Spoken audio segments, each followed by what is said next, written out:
Hello, I'm going to give you some tips on how to do well on your first assignment and how you should be approaching this course. This is going to take a little bit longer than the other ones, so bear with me. This might be 20 to 30 minutes instead of the typical 10 to 20 minutes that I try to have when I give these. That's because there's a lot of introductory information that I must do.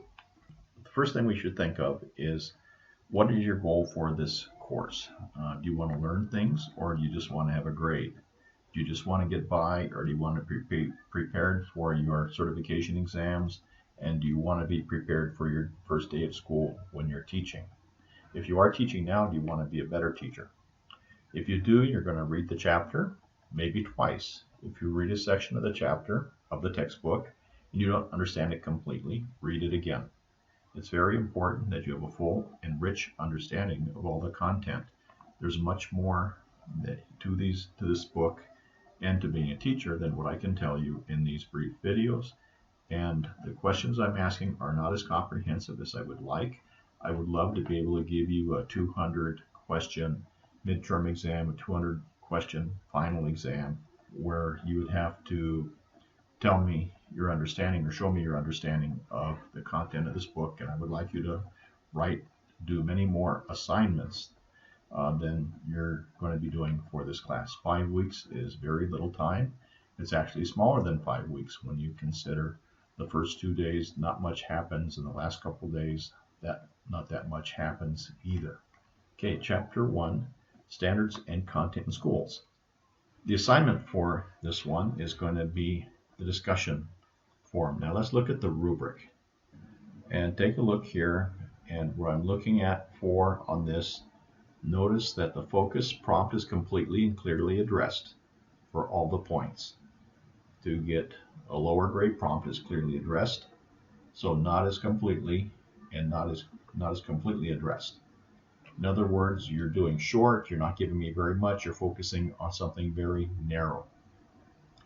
Free of grammatical errors and the grammar and mechanics. The focus is 40% of the grade. So if you're off topic, if you're talking about things that are not relevant to the prompt, if you're talking about things that are not in the textbook and you're not using the vocabulary and so forth of the textbook, then you'll get lower grade on your focus. Grammar and mechanics, free grammatical errors, errors in subject verb agreement, verb and adjective forms, pronoun reference, agreement, etc., free of mechanical errors in punctuation, capitalization, spelling, use of numbers, etc.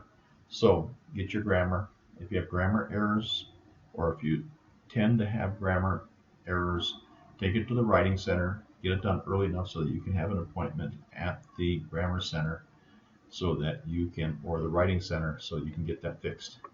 Research consistently uses reliable, relevant, appropriate sources.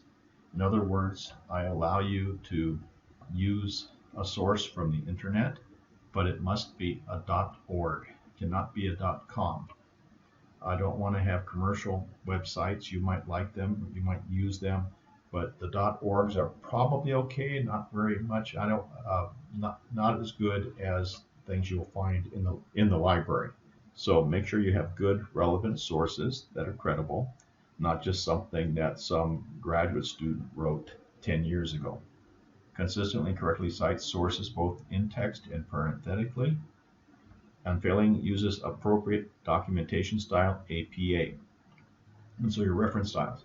Complete absence of plagiarism, thoughtful, insightful synthesis of writers' ideas with information from sources. Quotes are fine. Limit your quotes to maybe 1 or 2 lines and maybe 2 quotes in an assignment. And if you have quoted material, that's not going to count in your word count. So make sure that you've learned APA. If you don't know APA, if you're used to MLA or something else, learn APA. You're not going to get an A in this class if you do not master APA style early. That's very important. If you never master it in these 5 weeks, you'll probably not even get a B. It's important that you start out quickly doing that. That's the rubric. It's pretty simple, pretty straightforward, and you can see that you're going to have to pay attention and look at this before you write, look at it after you write, see what you've done here. Now, your discussion post, once you write it, you're going to submit it to Turnitin. And there's a Turnitin link here. Go ahead and submit to Turnitin. Make sure you upload it, and then you also submit. You should be getting an email in Blackboard, probably through Blackboard, that you've successfully turned it in, submitted to Turnitin. If you haven't gotten that confirmation, double check. Make sure it's there. I won't grade it unless it's gone through Turnitin, so I can see that there's an absence of plagiarism of one sort or another. Now let's go to the discussion forum. What are you going to ask to do for this first assignment? And you click on here, and what you're going to do is create a thread. And here's the assignment that you're going to have. And when you create your thread, you might want to put your name in the subject, or you might want to put chapter 1, just a little something about there, maybe the title of the chapter or something like that. Okay, and then you go ahead and you type it up, but I recommend that what you do is you type it on a Word document, because you're going to submit to Turnitin anyway, and then you're going to be able to copy and paste straight into here, and I'll be able to check if there are formatting errors in one or the other. For APA, I might be able to see that in the one you've done it correctly. And so if in one area it's correct, because the formatting might not come out the same once you've copied and pasted. There are two parts of the assignment: the discussion post and the peer response. The discussion post, 25 points, 300 to 400 words, must address all aspects of the prompt and include 3 academic references, one of which can be the textbook, and look at how to cite the textbook. The correct way to cite the textbook is in the syllabus. So if you do that, you're going to be fine in the reference. Be sure to make your in-text citations and reference list conform to APA style format. The discussion post must be submitted in 3 ways, not 3 ways, actually 2 ways. That's a typo. I thought I got rid of that, but I guess not. Copy and paste it in the discussion post window down below here. Submit it to the Turnitin Dropbox.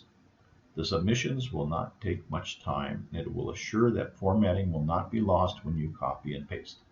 The peer response, 5 points, 100 to 150 words, must address both your peers' post and the prompt. Refer to the post and what they said, and give some kind of commentary, maybe something that will add. Reply to one or more of your peers. Compare, contrast, give more examples, etc. to enrich your fellow students' post. Be civil, do not be mean or nasty to anybody. Copy and paste the reply to your peer. Do not attach it. Okay, so here's the prompt. Here's the main event. Based on the content of the chapter, think about the context in which you will teach. The content of the chapter is standards and content and an introduction to planning. Okay, standards and content. Basically, what will you teach and how will you teach it? What can you do as a teacher to decrease barriers to student learning in this context? Now, what you should do is think back to when you were a student and what in this chapter reminds you of when you were a student. What did your teachers do right? Were your best teachers using any of these concepts that were in here? Were there barriers to your learning? Did you struggle in some ways? What were some barriers? Some of these might be talked about in here. Would better planning have helped? Would better organization have helped? Having better assessments and so forth, would that have helped? Think about these types of things. Is there something about the culture of the students, about the maybe language barriers, maybe lack of academic preparedness? What are some of the barriers that students have in the schools today?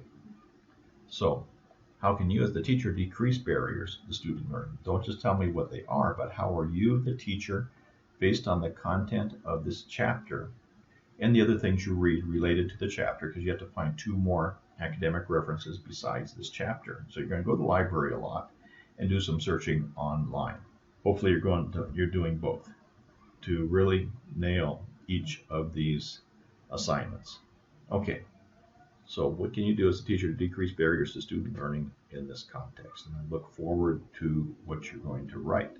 And then I will grade those after you start submitting to your peer. First, the first day you do your post, and by the end of the second day, you have you have answered or responded to one of your peers. And I will read both of those. And now I have like almost 20 students, so it might take me a while to get everything done, but I'm going to be just very busy every evening doing this. Now, chapter 1. I have some notes here, and I have pages. I have the loose leaf version of the textbook. That seems kind of weird to me. I guess I'll get used to it. I highlighted some things to talk about, and so I'll spend a little bit of time talking about things that are highlighted in the chapter. If you have any questions, of course, write me, call me. We can talk about it. The planning process, the importance of planning. And what I highlighted here is that for the planning process, you need to align objectives, assessments, and instruction. And you talk about objectives, that's what are the students supposed to be able to do or know? Those are the objectives. The assessments are, how do you know that they've learned it? And the instruction is, how are you going to present it to the students so that you know they learned it? So they'll be able to do well on their assessments. And I highlighted also understanding why they are learning, how it relates to what they know, and how it may be useful is also important when you're in the planning process. So there are such things as broad educational goals, which would maybe be for the entire year or maybe for a semester or 6-week period. Those would be more broad. And then you can have objectives, which would be what they're going to learn that day, or what they're going to be able to but able to do that day. So it's going to be the focus of that day's assignment. So you have goals, which are more broad, and objectives that are more narrow and specific. My goal is that you will all show that you can plan an instructional unit. And then we're going to have objectives for each different components of the instructional unit that you're going to make later. That would be an objective, different components of it that you might do in a day or in a couple hours or something like that.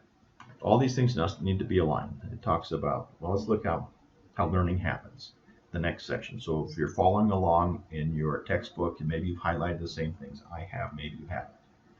Okay, it says learning changes the structure of intelligence. Yes. As you learn, once you learn something, it makes it easier to learn something else. If I learn how to play a musical instrument and I'm exposed to music, if I'm in the band, if I'm in orchestra, then it changes my intelligence, my musical intelligence, and it changes how I look at the world just by that experience. Also, when I read a good novel, I learn and I become smarter because I've seen how people write, I've seen how stories are put together, and so forth. By being in this class, you're going to be learning, you're going to be becoming more intelligent in regards to schooling and how schools work and how learning works. And so it's very important. Another point on here is the brains of learners are continually being organized and reorganized. It's sort of like a file system. Some things are forgotten, some things are remembered, some ideas you had are changed, some of the prejudices or biases you had might be changed through something you read or something you hear. And so they're continually being organized and reorganized in their learning. They might be confused, they might know a little bit here, a little bit there, and then it all comes together. The typical pattern of brain development is one of starts and delays. It's not continuous. You can't keep the same pace. Sometimes you have to slow down, back up, have a break. You have to be aware of that. All children are different. I have one grandson who is very studious. He prides himself on learning. He's very patient. He's very deliberate. And the other one is smart, but he doesn't want to sit down. He has no patience. He's just very different. And so when he's motivated, he learns. When he's not motivated, he doesn't. And the key there is to find out how to keep him motivated. Memory has different functions. There are different things we use for memory. We memorize facts. Sometimes we remember things in order to help us in our job. Sometimes we help it for social reasons and so forth. There's a lot of different things and lots of different applications to what we have in our memory. 5, learning must be transferred beyond narrow context of initial learning if it is to be useful. Yeah, just memorizing the stuff in this textbook is not going to help you be a better teacher. You're going to have to transfer it and some of these ideas, most of these ideas hopefully, to the broader context of teaching and maybe educational policy as well. And as you get promoted to different jobs, as you become a department leader or the lead teacher for a grade level, you'll have to be able to use this information much more differently than you will just as a student for this course. 6, conceptual knowledge is based on facts and helps learners transfer information and skills. We do need knowledge, we do need facts, and we need facts in order to have skills. If we didn't know the numbers and the values of the numbers, we would have trouble multiplying and dividing and so forth. And so one thing builds on another. Dividing and multiplying would be skills, and the numbers and their values would be facts. Okay, 7, students who monitor their own learning are more successful in academic environments, and that is called metacognition. Are you understanding what I'm saying here? If you're not, how are you going to fix that? Are you going to do research? You're going to take these words, you're going to look them up on the internet, you're going to read in the book, you're going to try it. And so what do? How do you know when you're not learning? How do you know when you are being successful? And so your metacognition. Do you know when you need to go back and look at APA format, or do you know when you have to look at the rubric again, just to make sure you're doing what you're supposed to do? That's metacognition. And number 8, learning is enhanced by challenge and inhibited by threat. We all like to be challenged, not challenged in a negative way, but challenged with goals and rewards and things like that. Hopefully they're internal rewards, not external rewards, but we always like a challenge. Every once in a while I have some problem I want to solve. I have some symptom, medical symptom, and I start researching it and find out what that's all about and what I can do about it and so forth. And so I like that challenge, and I go research something I'm interested in. But if I'm threatened, oftentimes I shut down and I want to avoid. And so I was very intimidated when I was taking Spanish in high school. I thought that it was always a threat, and I sort of shut down. I've always had trouble learning languages in the classroom, but I've done well learning languages out with the people, so to speak. I learned Spanish when I lived in Peru, not through classes so much as by interacting with others and reading and listening, reading books and listening to the news on the radio, and listening to other people's conversations. And each brain is unique. I mentioned my 2 grandchildren. I have my own children as well. They're both very bright, and they're very bright in their own ways. My son memorizes everything. I don't remember anything. My daughter remembers her growing up and our lives much differently than we remember. She has quite the imagination. And so every brain is unique. Okay, student characteristics that affect learning. And that might be those who have learning disabilities. Some are slower than others. They have different motivations. As we talked about earlier when I contrasted my children and grandchildren and compared them, we have English language learners. They have their own challenges as well, and there are more here also. I'm going to move along quickly because I'm going way past time here. Standards in academic content. This is the TEKS. They talk about Common Core. We don't have Common Core in Texas because we're Texas. And Texas doesn't do anything that any other state does. We have something very similar to Common Core called our TEKS, Texas Essential Knowledge and Skills. And I have to find out from you guys how familiar you are with that. Hopefully you've had that in other courses or orientation or something like that, because you're going to be using the TEKS or the TEKS very much when you do your integrated, differentiated unit, whatever it is exactly. We have, instead of the Common Core test, we have the STAR test, which is based on the TEKS or the text. Okay, so when you read about the Common Core, take the text, we have our own in Texas, and any other kind of testing you would have, that would be the STAR. And so it says, I highlighted here for the TEKS, as you read through the standards, when you look at the TEKS, ask yourself the following questions. What would the behavior of a student who has accomplished the standard look like? What are the specific activities and behaviors one might engage in to practice the standard? What specific information and skills does each standard imply? What are the skills and knowledge that should precede the standard? You can't do the standard until you have another standard that met the other standard. What are the skills and knowledge that will come after students meet the standard? This is the basis of what that comes up later. That's very important.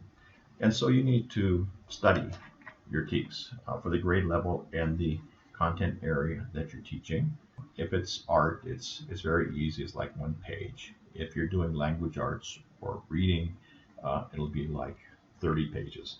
It's much more complex. And different grade levels have different levels of complexity as well. High school English teacher has a lot, but not near as much as the sixth grade language arts teacher. Okay, so you analyze the content. The content of the TEKS. And you look there and say, okay, this is what I have to teach. And then you have to order the content. And what order are you going to teach it? When I was teaching 5th grade, of course, in social studies, I would start with the explorers to the United States or to America. And then from there, we would do the Revolutionary War, and then we did Western expansion and so forth. And I think we sort of stopped just about the time of the Civil War. I'm not sure exactly where we did that. Would be the historical part, but there were a lot of social studies there, geography and other things as well. When it came to mathematics, I had to order the content in that I had to delay division, because my 5th graders, when they came to me, only one of them out of 32 could multiply, knew their multiplication tables. And so I had to make sure that I delayed and skipped division until everybody had a basic knowledge or could actually multiply. Okay, elements of instructional planning. You have the scope, which is, how much you're going to teach. When I had my 5th grade social studies textbook, I determined that maybe 1/3 of it was irrelevant, or we get us sidetracked, or there were more important things we had to do, and I had the choice of deciding what would be taught. Now in Texas schools, especially in Laredo, they're pretty much going to tell you what it is. And they're going to tell you what the focus is. And they're probably going to tell you what the sequence is. And that's just the way it is in Laredo. That might change someday. Sometime when you become the superintendent and a leader in education, you might change that to give teachers more freedom in what they do. As you sequence, or as you plan, as you sequence your instruction, you have to think of things like, is it going to be chronological, thematical? Chronologically or thematically, are you going to sequence it? Like in history, you probably start at the beginning and go to the end. Is it going to be complexity? For instance, you're going to start with simpler mathematics, at, like in kindergarten, 1st grade, and then more complexity. Maybe you're adding 1-digit numbers to start with, then you add 2-digit numbers, then you add 3-digit numbers, and then they have the ones where you're carrying and subtracting, you're borrowing, and then prior knowledge. For instance, in order to be able to subtract, you have to know how to add. In order to divide, you have to know how to multiply. It's just the way it is. And so sometimes you need prior knowledge. And so sometimes your students do not have the prior knowledge, and you need to give that to them before you can go to the next standard or the next objective. So, and then it talks about lesson planning. And we're going to do much more of this later on through the semester. And I'm going to go quickly here because I'm running out of time, I'm sure. And it says 4 guidelines for developing effective lessons. This is near the end here, just before the summary. Limit the concepts and content to be covered in a lesson to allow time for the students to review, practice, and get feedback on what they have learned. Yes.